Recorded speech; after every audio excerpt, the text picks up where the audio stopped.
আসসালামু আলাইকুম। খুবই একটা সুসংবাদ, সেটা হচ্ছে আমাদের বাংলাদেশের বর্তমান অভ্যন্তরীণ সরকার, সেটা হচ্ছে ডক্টর মোহাম্মদ ইউনুস।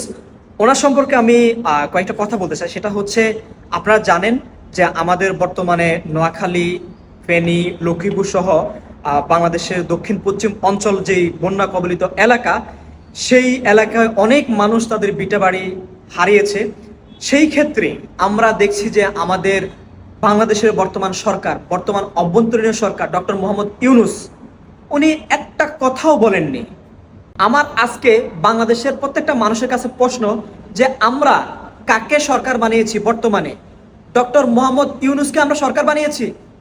আপনারা দেখেন, উনি একজন ব্যক্তি যে আমাদের এই বন্যার্তদের জন্য একটা কথাও বলেননি। আমরা কাকে বানিয়েছি? আপনাদের কাছে আমার প্রশ্ন, আপনারা কাকে বানিয়েছেন? কিন্তু হ্যাঁ, বিগত 15 থেকে 16 বছর